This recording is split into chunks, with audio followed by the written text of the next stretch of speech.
Despite controversial songs, the album GNR Lies was a worldwide success and was significant for Guns N' Roses.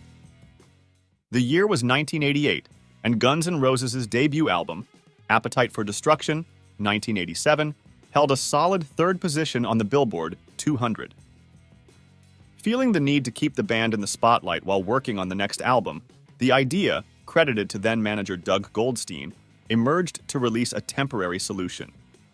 Considering that Live, Like a Suicide, 1986, which marked Guns' debut on vinyl, was sold out, and in response to the growing speculation in the black market, where prices soared, the record label chose to re-release the 4 tracks of the EP as Side A of what would be a mini-album. The Side B was conceived from a single recording session that producer Mike Klink would later describe as one of those magical moments in the annals of rock and roll.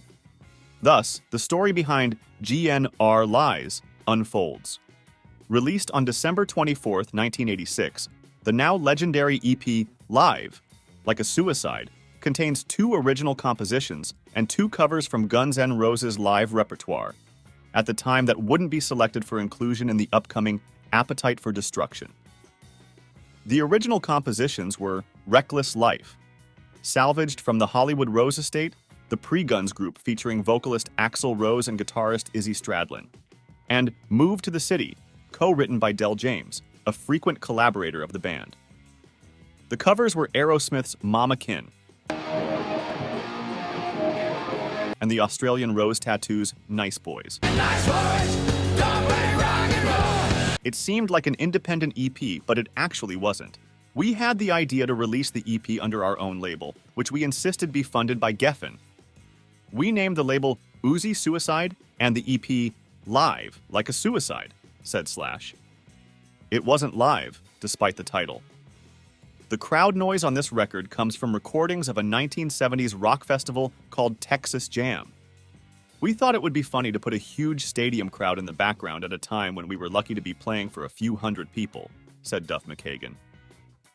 10,000 copies were released, essentially seen as a temporary offering to satisfy the band's fans in Los Angeles. Given that the EP was released with minimal promotion, relying heavily on word of mouth, the fact that the entire press run sold out in 4 weeks was a precursor to the size Guns would reach. Despite Patience being a major success, reaching 4th place on the Billboard, and making history with its music video filmed at the same Ambassador Hotel where Robert F. Kennedy was assassinated in 1968. At the time, it was another song that truly brought Guns into the spotlight. The 8th and last track on the track list, One in a Million, sparked controversy due to its lyrics written by Axl. The controversy begins in the verses that open the second verse. Police and N asterisk eggers. That's right. Get out of my way. Don't need to buy none of your gold chains today. It was enough for Guns to have their participation in an AIDS research benefit show in New York canceled.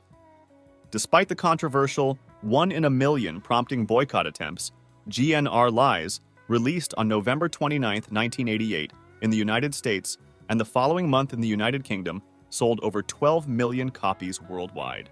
Entering the top 5 on the Billboard a week after its release, the album made Guns N' Roses the first band since the Beatles to have 2 titles in the top 5 of the American chart, a crucial achievement to keep the group in the spotlight.